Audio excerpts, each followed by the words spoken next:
Altıncı hakikat, bab-ı haşmet ve sermediyet olup, ismi celil ve baki cilvesidir.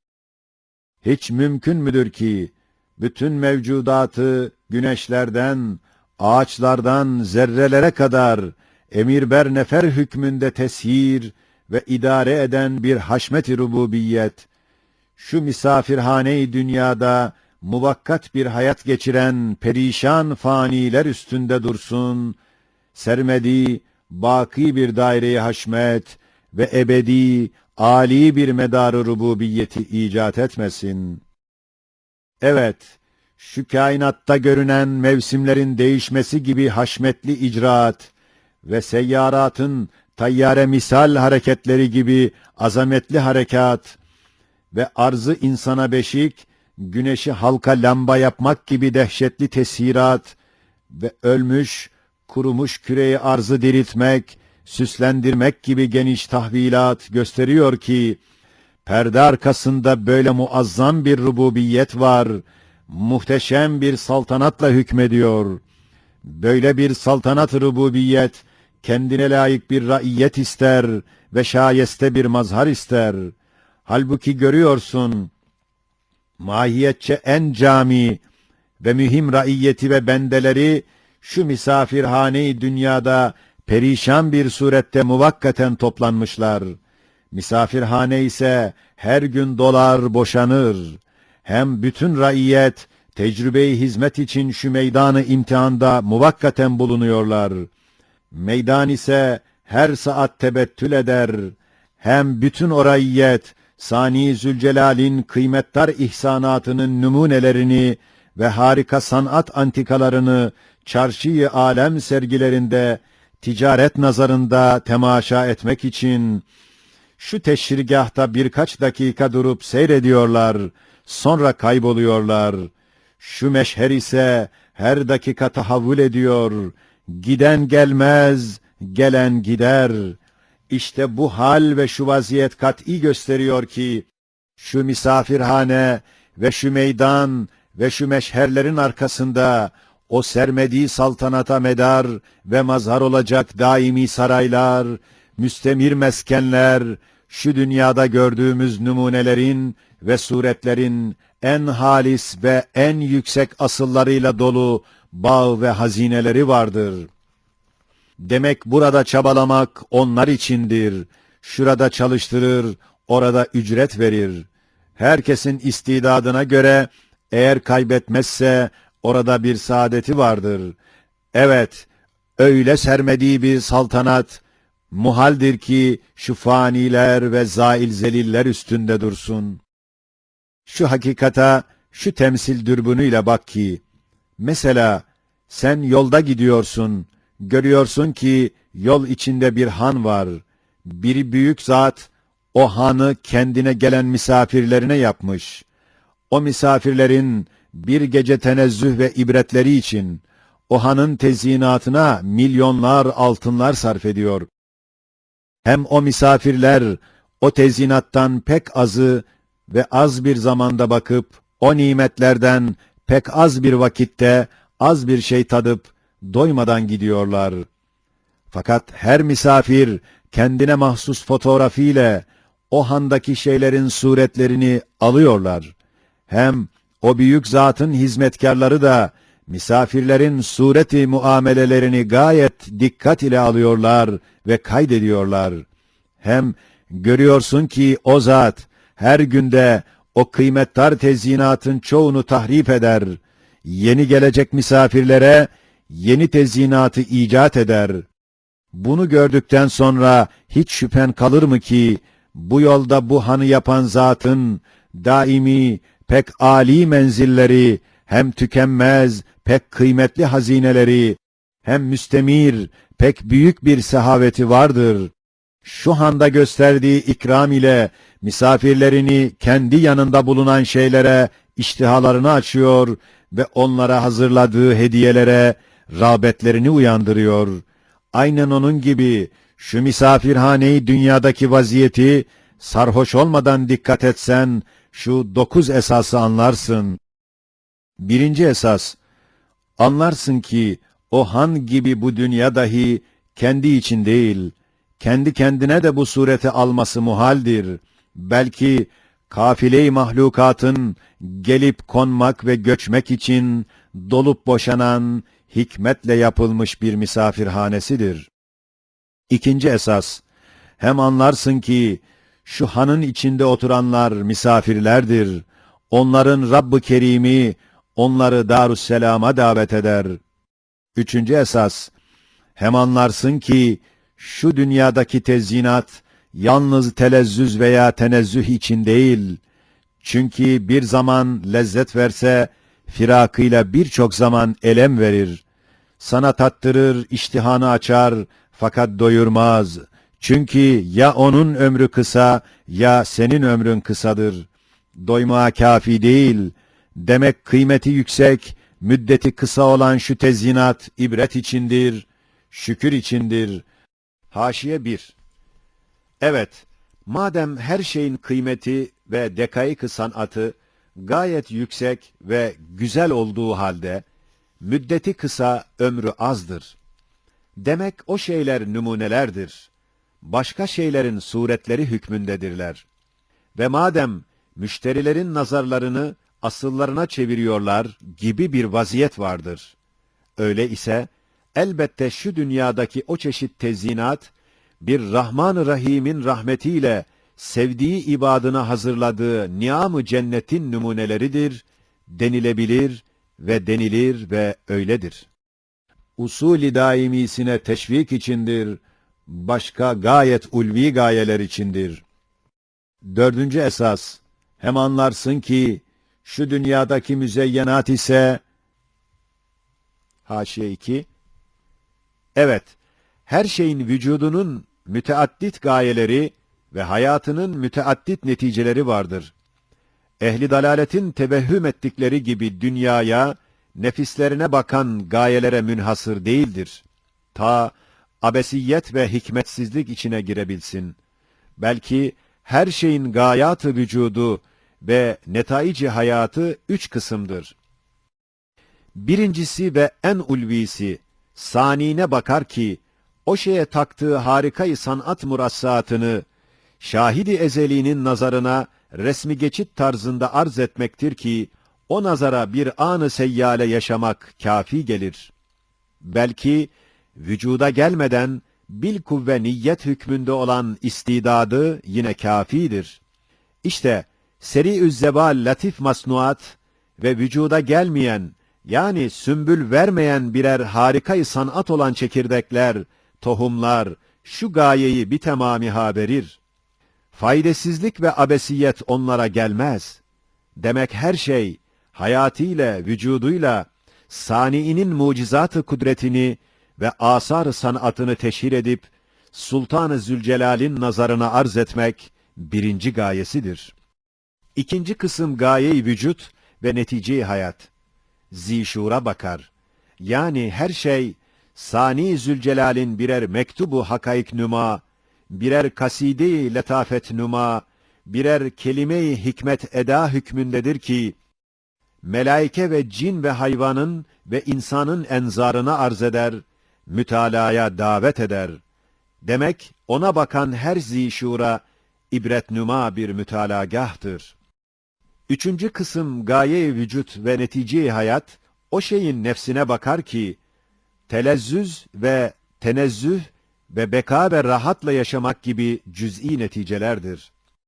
Mesela, azim bir sefine-i sultaniyede bir hizmetkarın dümencilik ettiğinin gayesi, sefine itibariyle %1'isi kendisine, ücret-i cüz'iyesine ait, 99'u sultana ait olduğu gibi, her şeyin nefsine ve dünyaya ait gayesi bir ise, sanine ait 99'dur.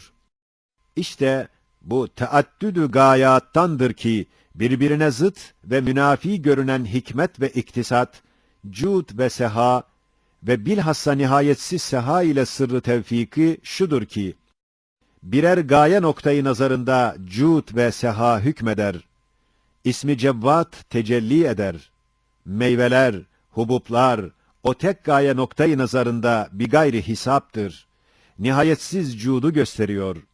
Fakat Umum gayeler noktayı nazarında hikmet hükmeder. İsmi Hakim tecelli eder. Bir ağacın ne kadar meyveleri var? Belki her meyvenin o kadar gayeleri vardır ki, beyan ettiğimiz 3 kısma tefrik edilir. Şu umum gayeler, nihayetsiz bir hikmeti ve iktisadı gösteriyor. Zıt gibi görünen nihayetsiz hikmet, nihayetsiz cud ile seha ile içtima ediyor. Mesela, asker ordusunun bir gayesi, temin-i asayiştir. Bu gayeye göre ne kadar asker istersen var ve hem pek fazladır. Fakat hıfz-ı hudut ve mücahede-i âdâ gibi sair vazifeler için bu mevcut ancak kafi gelir. Kemal-i hikmetle müvazenededir. İşte hükümetin hikmeti haşmet ile içtima ediyor. O halde o askerlikte fazlalık yoktur denilebilir. Cennette ehli iman için rahmet-i Rahman'la iddihar olunan nimetlerin numuneleri, suretleri hükmündedir. 5. esas, hem anlarsın ki şu fani masnuat fena için değil, bir parça görünüp mahvolmak için yaratılmamışlar. Belki vücutta kısa bir zaman toplanıp, matlub bir vaziyet alıp, ta suretleri alınsın, timsalleri tutulsun, manaları bilinsin, neticeleri zapt edilsin. Mesela, ehli ebed için daimi manzaralar nesçedilsin, hem alemi bekada başka gayelere medar olsun. Eşya beka için yaratıldığını, fena için olmadığını, belki sureten fena ise de tamamı vazife ve terhis olduğu bununla anlaşılıyor ki, fani bir şey bir cihetle fenaya gider, çok cihetlerle baki kalır. Mesela, kudret kelimelerinden olan şu çiçeğe bak ki, kısa bir zamanda o çiçek tebessüm edip bize bakar, derakap fena perdesinde saklanır. Fakat senin ağzından çıkan kelime gibi o gider, fakat binler misallerini kulaklara tevdi eder. Dinleyen akıllara dedince, manalarını akıllarda ipka eder. Çünkü vazifesi olan ifade-i mana bittikten sonra kendisi gider, fakat onu gören her şeyin hafızasında zahiri suretini ve her bir tohumunda manevi mahiyetini bırakıp öyle gidiyor. Güya her hafıza ile her tohum, hıfz-ı zineti için birer fotoğraf ve devamı bekası için birer menzildirler. En basit mertebeyi hayatta olan masnu böyleyse, en yüksek tabakayı hayatta ve ervah-ı bakiye sahibi olan insan ne kadar beka ile alakadar olduğu anlaşılır. Çiçekli ve meyveli koca nebatatın bir parça ruha benzeyen her birinin kanunu teşekkülatı, timsali sureti, zerrecikler gibi tohumlarda kemali intizamla dağdağalı inkılaplar içinde ibka ve muhafaza edilmesiyle gayet cemiyetli ve yüksek bir mahiyete malik, harici bir vücut giydirilmiş, zişur nurani bir kanunu emri olan ruhu beşer, ne derece beka ile merbut ve alakadar olduğu anlaşılır. 6. esas, hem anlarsın ki insan, ipi boğazına sarılıp, istediği yerde otlamak için başıboş bırakılmamıştır. Belki, bütün amellerinin suretleri alınıp yazılır ve bütün fiillerinin neticeleri muhasebe için zapt edilir. 7. esas, hem anlarsın ki, güz mevsiminde yaz, bahar aleminin güzel mahlukatının tahribatı idam değil, belki vazifelerinin tamamiyle terhisatıdır. Haşiye, evet, rahmetin erzak hazinelerinden olan bir şecerenin uçlarında ve dallarının başlarındaki meyveler, çiçekler, yapraklar, ihtiyar olup, vazifelerinin hitama ermesiyle gitmelidirler. Ta arkalarından akıp gelenlere kapı kapanmasın. Yoksa rahmetin vüs'atına ve sair ihvanlarının hizmetine set çekilir. Hem kendileri gençlik zevaliyle hem zelil hem perişan olurlar. İşte bahar dahi mahşer nüma bir meyvedar ağaçtır. Her asırdaki insan alemi ibretnuma bir şeceredir.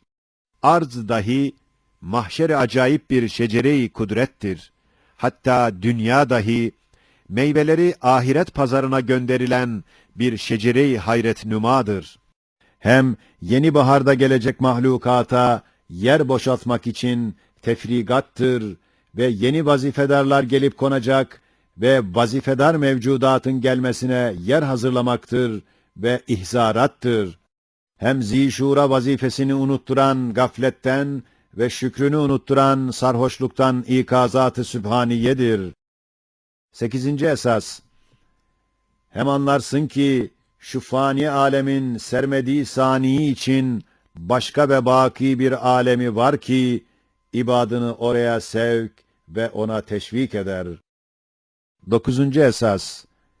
Hem anlarsın ki öyle bir Rahman, öyle bir alemde, öyle has ibadına öyle ikramlar edecek, ne göz görmüş, ne kulak işitmiş, ne kalbi beşere hutur etmiştir. Amenna. 7. hakikat. Bab-ı hıfz ve hafiziyet olup, ismi hafiz ve rakibin cilvesidir. Hiç mümkün müdür ki, gökte, yerde, karada, denizde, yaş kuru, küçük büyük, adi âli, her şeyi kemali intizam ve mizan içinde muhafaza edip, bir türlü muhasebe içinde, neticelerini eleyen bir hafiziyet, insan gibi büyük bir fıtratta, hilafet-i kübra gibi bir rütbede, emanet-i kübra gibi büyük vazifesi olan beşerin, rububiyet-i âmmeye temas eden amelleri ve fiilleri muhafaza edilmesin. Muhasebe eleğinden geçirilmesin. Adalet terazisinde tartılmasın. Şayeste ceza ve mükafat çekmesin. Hayır, asla. Evet, şu kainatı idare eden zat, her şeyi nizam ve mizan içinde muhafaza ediyor.